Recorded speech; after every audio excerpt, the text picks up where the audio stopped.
رجائي يا رجائي يا رجائي يا رجائي يا رجائي.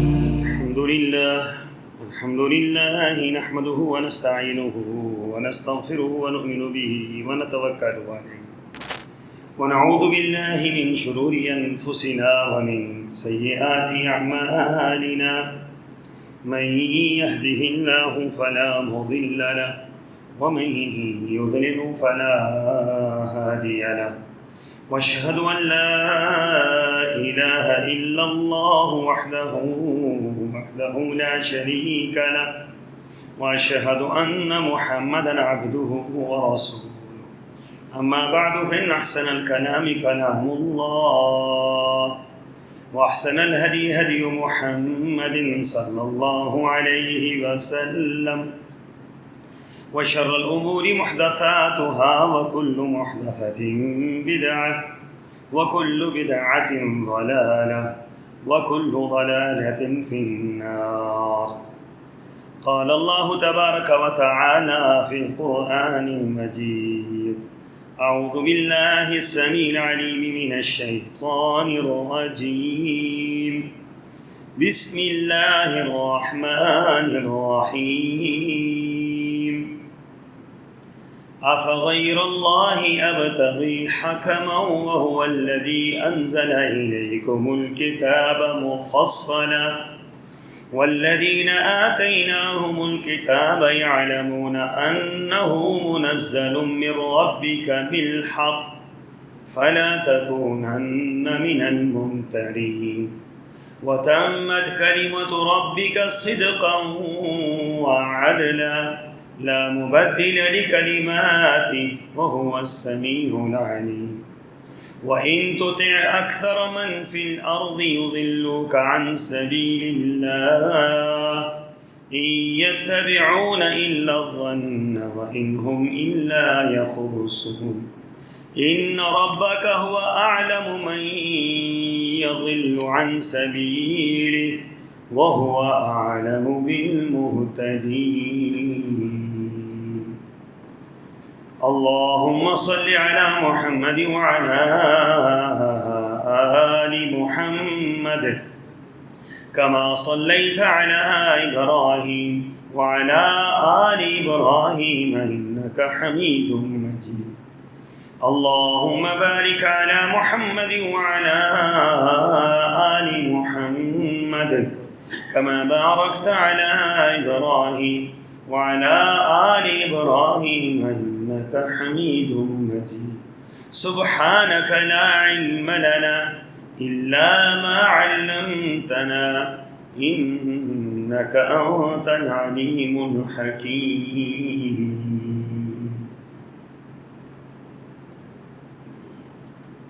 کیا میں اللہ کے سوا کسی اور کو حاکم تلاش کروں، منصف تلاش کروں، حالانکہ اس نے پوری تفصیل کے ساتھ تمہاری طرف کتاب نازل کی ہے، اور جن لوگوں کو ہم نے کتاب دی ہے وہ جانتے ہیں کہ یہ کتاب آپ کے رب کی طرف سے حق کے ساتھ نازل ہوئی، لہذا آپ شک کرنے والوں میں شامل نہ ہوں، اور آپ کے پروردگار کی بات سچائی، انصاف کے اعتبار سے کامل ہے، اس کی فرامین کو کوئی تبدیل کرنے والا نہیں ہے، اور وہ سب کچھ سننے والا اور جاننے والا ہے۔ اے محمد صلی اللہ علیہ وسلم، اگر آپ زمین میں بسنے والوں کی اکثریت کے کہنے پر چلیں گے تو وہ تو آپ کو اللہ کی راہ سے بہکا دیں گے، وہ تو محض زن کے پیچھے لگے ہوئے ہیں اور صرف وہ قیاس آرائیاں کرتے ہیں۔ بلا شبہ آپ کا رب خوب جانتا ہے کہ کون کون اس کی راہ سے بھٹکا ہوا ہے، اور وہ ہدایت پانے والوں کو بھی خوب جانتا ہے۔ آیت نمبر 114 کا 117 سورہ الانعام۔ سامعین محترم، محبت رسول اہل ایمان کا بہت بڑا اور بہت اہم ایمان اسلام کے تقاضوں پر مشتمل مسئلہ ہے۔ آپ علیہ الصلوۃ والسلام کی محبت اہل ایمان کی نجات کا ذریعہ ہے۔ آپ کا تذکرہ، آپ کی سیرت، آپ کا کردار، آپ کے معاملات، آپ کے احکامات، ہر چیز ہمارے لیے ذخیرہ نجات ہے۔ آپ کا ایک ایک حکم ہمارے لیے باعث خیر ہے، آپ کی ایک ایک بات ہمارے لیے باعث نجات ہے۔ آسمان کی چھت کے نیچے اور زمین کی سطح کے اوپر اہل ایمان کے لیے آپ سے بڑھ کر کوئی ہستی نہیں۔ اللہ تبارک و تعالیٰ نے آپ علیہ الصلوۃ والسلام کی محبت کو بھی واجب قرار دیا اور آپ کی اطاعت کو بھی واجب قرار دیا۔ محبت رسول یہ عبادت ہے، اور عبادت کے باقاعدہ طور پر احکامات اللہ نے نازل فرمائے ہیں۔ عبادت اپنی مرضی سے نہیں ہوتی، عبادت اللہ کی مرضی سے ہوتی ہے۔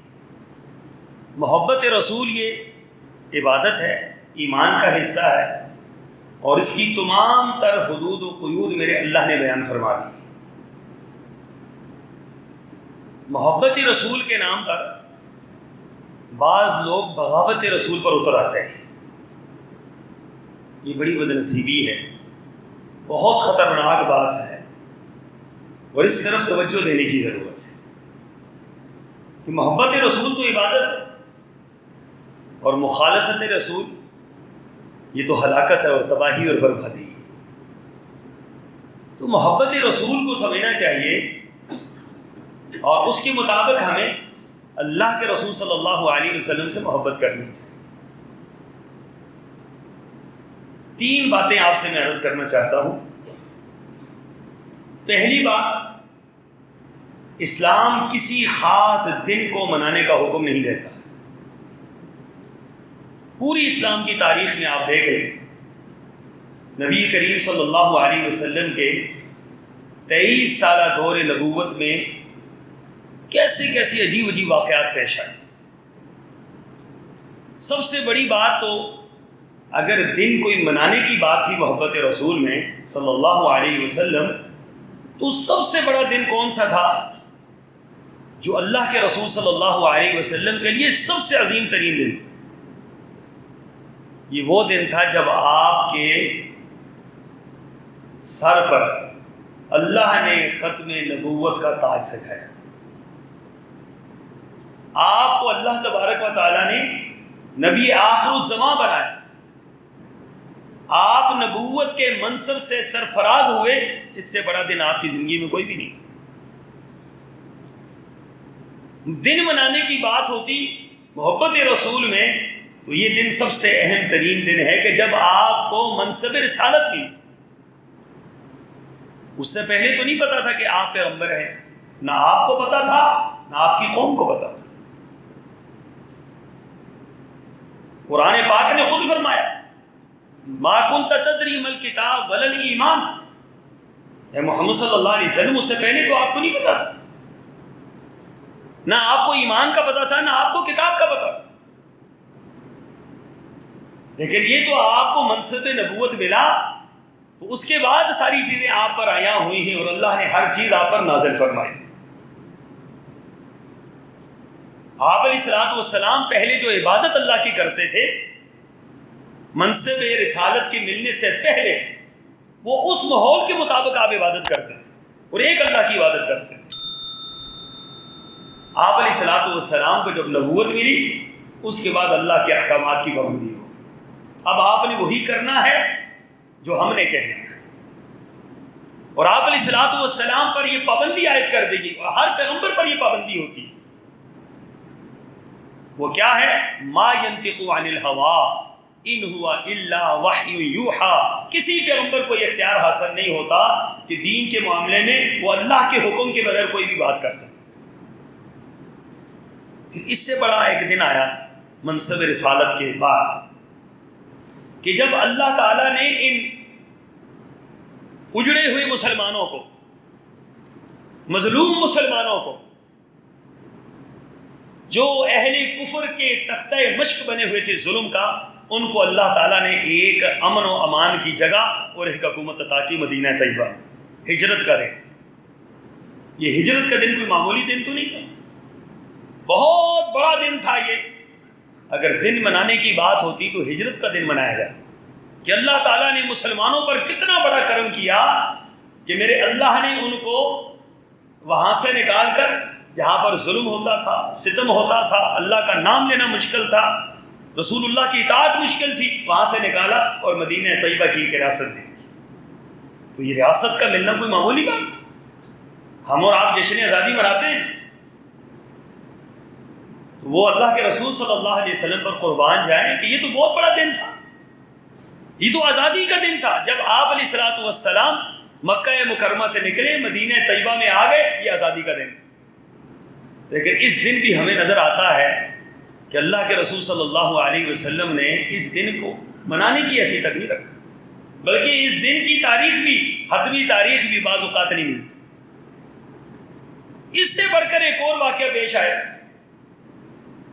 کسی بھی انسان کی زندگی کا سب سے بڑا واقعہ جس کو اللہ نے انسان بنایا اور خاص کر جن کو اللہ نے منصب نبوت پر سرفراز کیا، ان کے لیے اس سے بڑا واقعہ کوئی نہیں تھا تمام انبیاء میں کہ حضرت محمد رسول اللہ صلی اللہ علیہ وسلم کو اللہ تبارک و تعالیٰ کے حکم سے مسجد اقصی میں امامت کروانے کے لیے تمام انبیاء کے آگے کھڑا کیا اور نبیوں کو پیچھے کھڑا کر دیا.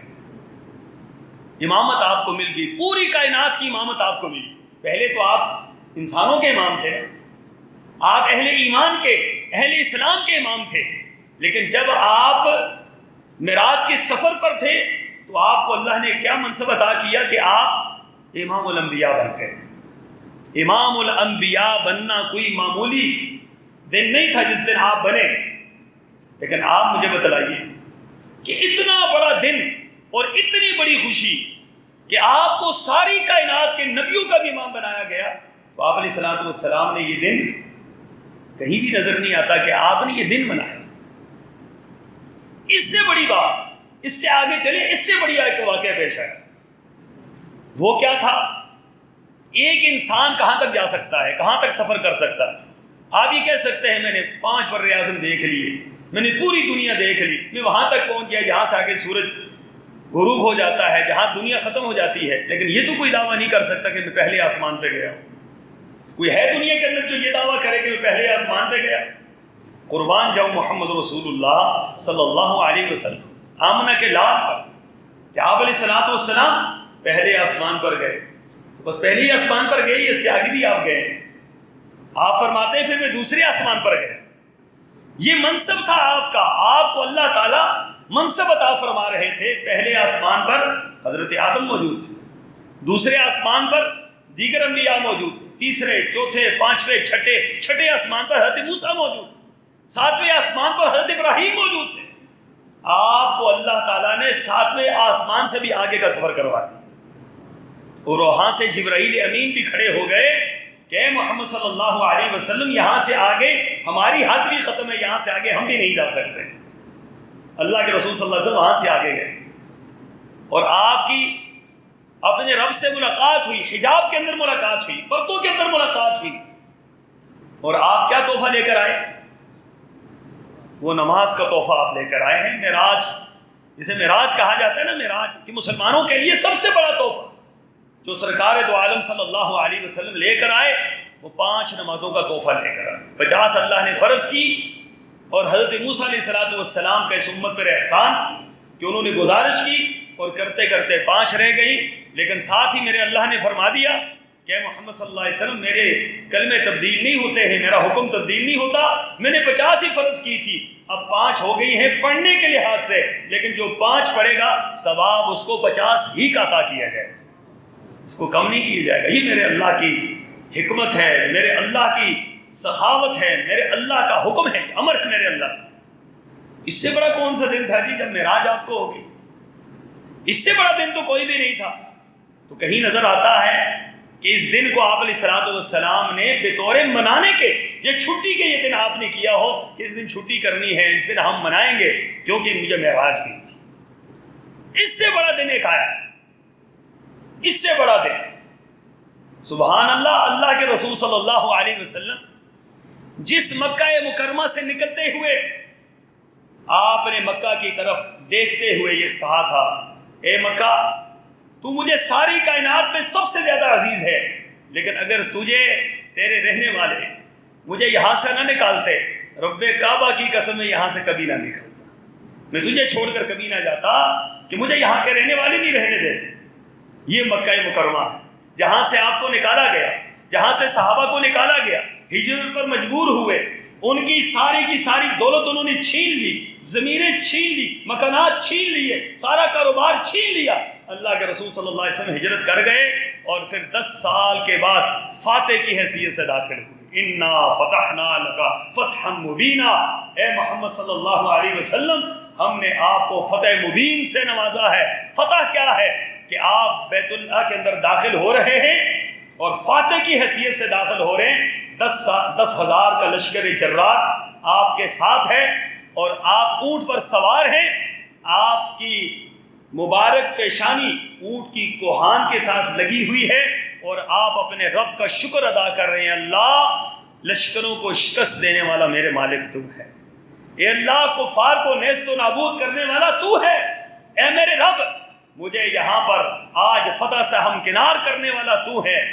اور لوگوں نے کہا، آواز دی کچھ صحابہ کرام نے، الیوم یوم المرحمہ، آج تو گھمسان کی لڑائی کا دن ہے، آج تو ہم اپنے کلیجے ٹھنڈے کریں گے، آج قتل و غارت ہوگی، آج مکہ مکرمہ کی گلیاں خون سے بہہ پڑیں گی۔ سرور کونین نے یہ آواز سنی، رحمت اللہ العالمین نے یہ آواز سنی، فرمایا نہیں میرے صحابہ، الیوم یوم المرحمہ، آج ملحمہ کا دن نہیں ہے، آج مرحمہ کا دن ہے۔ کہا اللہ کے رسول کیا مطلب؟ کہا آج تو رحم و کرم کا دن ہے، آج کرم کے دریا بہہ جائیں گے، آج کرم کی بارش ہوگی، آج معافیاں ہوگی، آج معافیوں کے اعلانات ہوں گے۔ یہ کون سا دن تھا؟ یہ وہ دن تھا جس کا سرور کونین کو سب سے زیادہ انتظار تھا، جس کا صحابہ کو سب سے زیادہ انتظار تھا، جس دن کی وجہ سے اللہ تعالیٰ نے فرمایا اذا جاء نصر اللہ والفتح ورأيت الناس يدخلون في دين الله افواجا فسبح بحمد ربك واستغفر انه كان توابا۔ اے محمد صلی اللہ علیہ وسلم جب اللہ کی طرف سے نصرتوں کے دروازے کھل جائیں اور جب فتوحات کے دروازے کھل جائیں، جب اللہ کی مدد آنا شروع ہو جائے اور جب فتوحات کے دروازے کھلیں تو آپ زیادہ سے زیادہ توبہ کریں، استغفار کریں، اللہ سے رجوع کریں، بے شک اللہ تعالیٰ معاف کرنے والا ہے، رحم کرنے والا ہے۔ تو سرور کونین صلی اللہ علیہ وسلم کی زندگی کا سب سے عظیم ترین دن یہ فتح مکہ تھا کہ جب آپ نے اعلان کیا کہ آج کے بعد اللہ تعالیٰ نے مکہ کو فتح کر دیا ہے، اب قیامت کے دن تک یہ اہل ایمان کی میراث ہوگی، یہاں کوئی اور داخل نہیں ہو سکے۔ آپ بتلائیے اس سے بڑا دن کون سا تھا؟ فتح مکہ سے بڑا دن کوئی تھا؟ اگر دن ہی منانے ہوتے اور دنوں کی منانے کی کوئی اہمیت ہوتی تو سامعین محترم فتح مکہ سے بڑا دن کوئی بھی نہیں تھا۔ سرور کونین حکم دیتے، اور پھر یہ بھی سمجھیے اس بات کو، جب یہاں ہمیں کوئی منانے کی بات نظر نہیں آتی تو سرور کونین سے محبت کرنے والے جو لوگ تھے انہوں نے محبت کوئی معمولی انداز سے نہیں کی۔ دنیا کے اندر آپ ہر شخص کی سیرت پڑھیے اور اس کے پیروکاروں کو آپ پڑھیے، جو محبت صحابہ کرام نے محمد رسول اللہ صلی اللہ علیہ وسلم کے ساتھ کی ہے، اس محبت کا عشر اشیر بھی کسی اور کے اندر نظر نہیں آتا۔ ایک بڑا واقعہ ہے، عروہ بن مسعود الثقفی تشریف لائے بطور سفیر کے اللہ کے رسول صلی اللہ علیہ وسلم بیٹھے ہیں. یہ بیعت رضوان کی صلح حدیبیہ کا موقع، آپ علیہ الصلوۃ والسلام تشریف فرما ہے، یہ آ کر بیٹھ گیا بطور سفیر آیا، اور یہ دیکھ رہا ہے کہ یہ لوگ کر کیا رہے ہیں. مذاکرات ہوئے، بہت اس نے نرمی پیدا کی، اور نرمی پیدا کرنے کے بعد چلا گیا، واپس لوٹ گیا. واپس لوٹ کر مکہ والوں کو جو اس نے باتیں کی نا ایک کافر نے، وہ بڑی عجیب تھی. عروہ بن مسعود ثقفی کہتے ہیں واللہ میں کسریٰ کے دربار میں گیا، کیسر کے دربار میں گیا، میں نے دنیا کے بڑے بڑے بادشاہوں کو دیکھا، اس کے ماننے والوں کو دیکھا، لیکن جو محبت محمد صلی اللہ علیہ وسلم کے صحابہ محمد سے کرتے ہیں، رب کعبہ کی قسم یہ نقشہ میں نے دنیا میں کہیں نہیں دیکھا.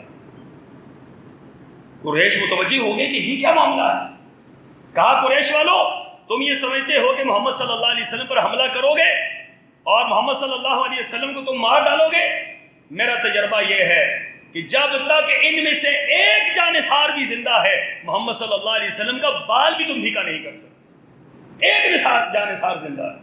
اور میں نے کیا منظر دیکھا؟ میں نے یہ منظر دیکھا کہ محمد صلی اللہ علیہ وسلم بات کرتے ہیں، سارے صحابہ خاموش ہو جاتے ہیں، آوازیں ان کی دھیمی پڑ جاتی ہیں، نظریں جھک جاتی ہیں، چہرے متوجہ ہو جاتے ہیں، کان اللہ کے رسول صلی اللہ علیہ وسلم کی طرف ہوتے ہیں کہ آپ کیا حکم فرما رہے ہیں. اور جب آپ حکم دیتے ہیں ہر صحابی بھاگ پڑتا ہے کہ میں اس حکم کو بجا رہا ہوں. سننے میں بھی اور حکم کی تعمیل میں بھی میں نے ان جیسا کوئی نہیں دیکھا. اور پھر جہاں تک محبت کی بات ہے تو محبت ایسی کون کر سکتا ہے کہ میں نے دیکھا کہ محمد صلی اللہ علیہ وسلم وضو کرتے ہیں. آپ وضو کرتے ہیں، وضو کے قطرے جو ان کے جسم سے مس ہو کر نیچے گرتے ہیں، صحابہ کرام ان کو نیچے زمین پر نہیں گرنے دیتے، کسی کے ہاتھ میں گرتا ہے، کسی کے چہرے پر گرتا ہے، کسی کے کپڑے پر گرتا ہے. تم کیا سمجھتے ہو کہ جو محمد صلی اللہ علیہ وسلم کے وضو کے پانی کے قطروں کو زمین پر نہیں گرنے دیتے، وہ محمد صلی اللہ علیہ وسلم کو خون کو زمین پر گرنے دیں گے؟ یہ تمہاری خام خیالی ہے، اپنے خیالات سے باز آ جاؤ. حالانکہ ان کی طرف سے سفیر بن کر گیا، واپس آ کر ان کو سمجھا رہا ہے کہ تم کچھ نہیں کر سکتے محمد صلی اللہ علیہ وسلم. میں نے جو محبت کا انداز دیکھا اور کہا اس سے بڑی بات میں نے دیکھی، وہ کیا ہے؟ کہا محمد صلی اللہ علیہ وسلم اپنا لعاب دہن نکالتے ہیں تو میں نے دیکھا وہ زمین پر نہیں گرتا، کوئی صحابی اس کو ہاتھ میں لے کر اپنے جسم پر ملتا ہے، کوئی اپنے کپڑے میں لے کر اس کو اپنے جسم پر ملتا ہے. اور جس نبی کا لعاب اس کی امتی زمین پر نہ گرنے دے، اس کے ساتھی زمین پر نہ گرنے دے، وہ نبی کا خون گرنے دیں گے؟ اس نے کہا اے قریش کے لوگوں باز آ جاؤ، محمد صلی اللہ علیہ وسلم کا تم کچھ بھی نہیں بگاڑ سکتے. اور پھر دنیا والوں نے ایک اور محبت کا منظر دیکھا جو شاید چشم فلک نے نہ دیکھا. ایک صحابی خبیب بن عدی کے نام سے، جن کو قتل کرنے کے لیے 1000 افراد اکٹھے تھے، ایک جگہ پر جمع ہوئے، کوئی نیزہ لے کر آیا، کوئی بھالا لے کر آیا، کوئی چھری لے کر آیا، کوئی تیر و تلوار لے کر آیا. قتل ہونے والا ایک ہے اور قاتل 1000 ہے، اور ہر ایک یہی کہتا ہے میں اس کو قتل کروں گا. اور جب ان کو کھڑا کیا گیا اور ان کے جسم کے انگ کاٹ رہے تھے، جسم کے عضو کاٹ رہے تھے، کوئی ہاتھ کاٹ رہا ہے، کوئی پاؤں کاٹ رہا ہے، کوئی سر پر مار رہا ہے، اس دوران کسی نے پوچھا بتلاؤ خبیب تمہاری جگہ اگر محمد صلی اللہ علیہ وسلم ہو اور ان کے ساتھ یہ حشر ہو تو کیا خیال ہے تمہارا؟ تڑپ پڑے، آنکھوں سے آنسو جاری ہو گئے. یہ لفظ سنتے ہی آنکھیں بھیگ پڑی. کہا تم یہ بات کہتے ہو، میں اپنے گھر کے اندر بیٹھا ہوں، محمد صلی اللہ علیہ وسلم کے ساتھ یہ حشر ہو، رب کعبہ کی قسم میرے ساتھ جو مرضی ہو جائے، محمد صلی اللہ علیہ وسلم کے پاؤں میں کانٹا بھی چبھے یہ مجھے گوارا نہیں، یہ مجھ سے برداشت نہیں. میرے ساتھ جو مرضی ہو جائے، میرا انگ جدا کر لو، میرے نبی کے پاؤں میں کانٹا بھی چبھے یہ مجھ سے برداشت نہیں ہوگا. اس سے بڑھ کر محبت کون کر سکتا ہے؟ جنہوں نے اپنی جان قربان کر دی، جنہوں نے اپنا سب کچھ قربان کر دیا. آئیے ایک اور بات دیکھتے ہیں. ایک اور صحابیہ ہے، خاتون ہے. دنیا کے اندر یہ تو کہا جا سکتا ہے کسی مرد نے جرأت کا مظاہرہ کیا، یہاں تو عورتیں بھی اس معاملے میں پیچھے نہیں ہیں. غزوہ احد میں 4 خاندان کے افراد مارے گئے، 4 خاندان کے افراد. بیٹا شہید ہو گیا، باپ شہید ہو گیا، بھائی شہید ہو گیا، خاوند شہید ہو گیا، 4 بڑے رشتے میدان کارزار میں کام آ گئے، اور افواہ یہ اڑ گئی کہ محمد صلی اللہ علیہ وسلم بھی شہید ہو گئے ہیں۔ مدینہ طیبہ سے دیوانہ وار لوگ باہر نکلتے ہیں، ان میں خاتون بھی نکلتی، اس خاتون کے سر پر کپڑا جو اس نے باندھا ہوا تھا بار بار گر جاتا تھا، اس تیزی کے ساتھ وہ نکلی کہ اللہ کے رسول صلی اللہ علیہ وسلم کی خبر میں دیکھو، آپ کا پتہ چل جائے کہ آپ کی کیا صورتحال بن گئی۔ راستے میں جاتے ہوئے کسی نے کہا تو وہ عورت ہے؟ کہا میں وہ ہوں۔ کہا تیرا بھائی میدان کارزار میں نے شہید ہوتے ہوئے دیکھا۔ اس نے کہا الحمدللہ انا للہ و انا الیہ راجعون، کوئی بات نہیں، بھائی شہید ہوا ہے، کوئی بات نہیں۔ تھوڑا سا آگے نکلی، ایک اور بندہ ملا، کہا تو وہ خاتون ہے؟ کہا ہاں میں وہی ہوں۔ کہا تیرا بیٹا میں نے میدان کارزار کے اندر شہید ہوتے ہوئے دیکھا۔ کہا کوئی بات نہیں، الحمدللہ انا للہ و انا الیہ راجعون۔ تھوڑی سی آگے بڑھی، ایک اور بندہ ملا، کہا تو وہ خاتون ہے؟ کہا ہاں میں وہی ہوں۔ کہا تیرا خاوند میں نے میدان کارزار کے اندر شہید ہوتے ہوئے دیکھا۔ کہا انا للہ و انا الیہ راجعون، چیخ ماری اس نے، اور اس پر اس کو تھوڑا سا درد محسوس ہوا خاوند کی محبت میں، لیکن پھر کہنے لگی میں اپنے رب کی رضا پہ راضی ہوں۔ تھوڑا سا آگے بڑھی، ایک اور شخص ملا، اس نے کہا تیرا باپ بھی میدان کارزار کے اندر شہید ہو گیا۔ 4 بڑے رشتے، 4 بڑے رشتے۔ اب یہ آگے بڑھ رہی ہے۔ کسی نے پوچھا ایک رشتہ اگر دنیا سے چلا جائے، بھائی مر جائے تو لوگوں کی کمر ٹوٹ جاتی ہے، بیٹے مر جائیں تو لوگوں کی آنکھیں ختم ہو جاتی ہیں، بھائی مر جائیں تو لوگوں کی طاقت ختم ہو جاتی ہے، باپ چلا جائے تو سایہ ختم ہو جاتا ہے، سب کچھ ختم ہو گیا۔ یہ خاتون کہاں جا رہی ہے؟ اب کس کا درد اس کو ستا رہا ہے؟ اب کس کی پریشانی اس کو ستا رہی ہے؟ آگے بڑھی، پوچھنے والے نے پوچھا اب تو کہاں جا رہی ہے؟ کہا مجھے یہ بتلاؤ کہ رحمت للعالمین محمد رسول اللہ کا کیا حال ہے، ان کی مجھے بتلاؤ کہ ان کی کیا خبر ہے، میں تو ان کا درد دیکھنے کے لیے آئی ہوں، میں ان کی خبر سننے کے لیے آئی ہوں۔ اتنے میں آپ علیہ السلام اونٹ پر سامنے نظر آئے۔ جب دیکھا تو دیکھتے ہی زبان سے جو جملہ نکلا تاریخ نے لکھ دیا، سنہری حروف سے لکھا، دنیا کی بہترین سیاہی سے لکھا گیا۔ وہ لفظ کیا تھا؟ اے محمد صلی اللہ علیہ وسلم کل مصیبت بعدک جلل، اے پیارے تجھے دیکھ لیا ہے، رب کعبہ کی قسم تیرے بعد کوئی غم رہتا ہی نہیں۔ باپ کا غم اتنا بڑا نہیں، بیٹے کا اتنا بڑا نہیں، بھائی کا اتنا بڑا نہیں، خاوند کا اتنا بڑا غم نہیں ہے۔ اگر تو نہ رہتا تو ہمارے لیے اس سے بڑا غم کیا تھا؟ تو کل مصیبت بعدک جلل، تیرے بعد تو ساری باتیں ہی ختم ہو گئی، تجھے دیکھ لیا تو سارے معاملات ختم ہو گئے، تو ہماری زخموں کی مرہم ہے۔ یہ محمد صلی اللہ علیہ وسلم سے محبت کرنے والے لوگ تھے، جنہوں نے اطاعت میں بھی کسر نہیں چھوڑی، محبت میں بھی کوئی کسر نہیں چھوڑی۔ اے اللہ کے بندو، اے مسلمانوں، اگر میرے آقا یہ بات کہتے کہ مسلمانوں میری پیدائش کا دن مناؤ تو رب کعبہ کی قسم مسلمان اپنا تن من دھن سب کچھ قربان کر دیتے، اور جنہوں نے زندگیاں قربان کر دی، جنہوں نے مال و دولت قربان کر دیا، جنہوں نے بھائی اور برادری کا ان کے لیے قربان کر دی، ان کے لیے دولت کا کوئی مسئلہ تھا؟ اور دولت کا بھی تو کوئی مسئلہ نہیں تھا۔ کہا جاؤ صلح حدیبیہ، غزوہ تبوک، ان کو اٹھا کر دیکھیں۔ غزوہ تبوک میں میرے آقا نے فرمایا تھا سارے صحابہ بیٹھے ہیں، کہا جو کچھ ہے لے کر آ جاؤ، جو کچھ ہے لے کر آ جاؤ۔ اب گھر میں جانے والے تو سارے ہی گئے تھے، ابو بکر صدیق بھی گئے، عمر فاروق بھی گئے۔ یہ ابو بکر صدیق جنہوں نے اسلام قبول کیا 40,000 دینار کے مالک تھے، 40,000 دینار کے، آج کا حساب لگائیں کروڑوں میں یہ پیسے بنتے ہیں۔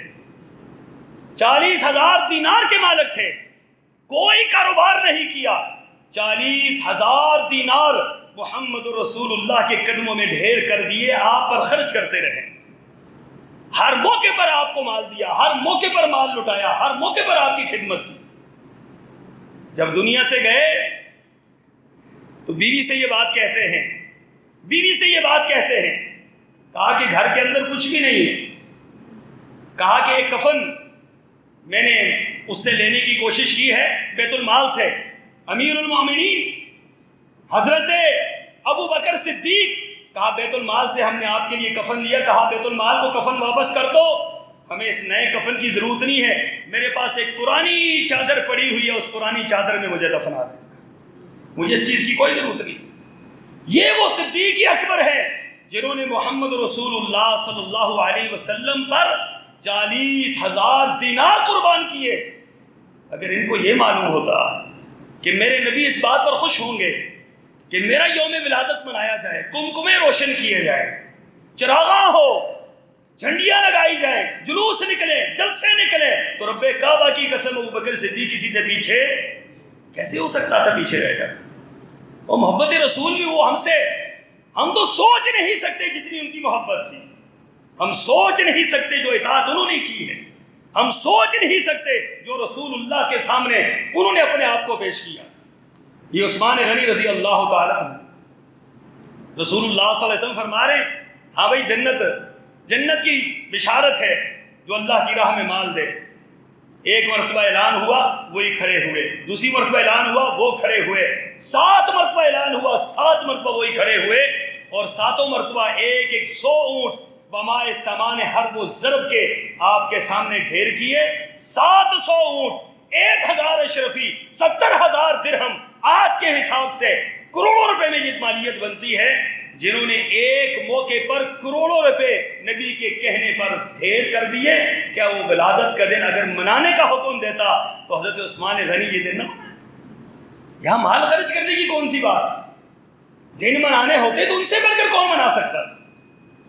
دنوں کی خوشی ہوتی تو ان سے بڑھ کر کون خوش تھا؟ ان سے بڑھ کر تو کوئی بھی خوش نہیں تھا۔ ہمارے ایمان کمزور ہے، ہمارے نظریات کمزور ہیں، ہم نے محبت رسول کو آج کل صرف اور صرف مخالفت رسول کے لیے رکھ لیا ہے صلی اللہ علیہ وسلم۔ انا للہ و انا الیہ راجعون کہ محبت رسول میں رسول اللہ کی مخالفت، محبت رسول میں صحابہ کی مخالفت، محبت رسول میں دین اسلام کی مخالفت۔ بھائی اس پر غور کرنے کی ضرورت ہے۔ واللہ محبت رسول سے بہترین چیز کائنات کے اندر کوئی نہیں، لیکن محبت رسول یہ عبادت ہے، اور عبادت میرے نبی نے بتلائی ہے کہ مجھ سے محبت کیسے کرنی۔ صحابی آئے کہ اللہ کے رسول صلی اللہ علیہ وسلم میں نے اپنا ایک نظام بنا لیا ہے۔ کہا وہ کیا ہے؟ کہا وہ یہ ہے کہ میں نے اپنی عبادت کو 4 حصوں میں تقسیم کر دی، ایک حصہ میں نے آپ کے لیے کر دیا اور 3 حصے میں نے اپنے لیے رکھ لی۔ کہا وہ جو حصہ میرے لیے کیا وہ تو کیا کرے گا؟ عبادت کے 4 حصے، ایک حصہ میرے لیے، وہ کیا کرے گا؟ کہا اللہ کے رسول آپ کے لیے درود پڑھوں۔ اللہ کے رسول صلی اللہ علیہ وسلم نے کیا فرمایا بتا؟ آپ نے فرمایا ان زدت فہو خیر، اگر تم میرا حصہ زیادہ کر دے تو تیرے لیے بہتر، درود زیادہ پڑھیے تیرے لیے بہتر۔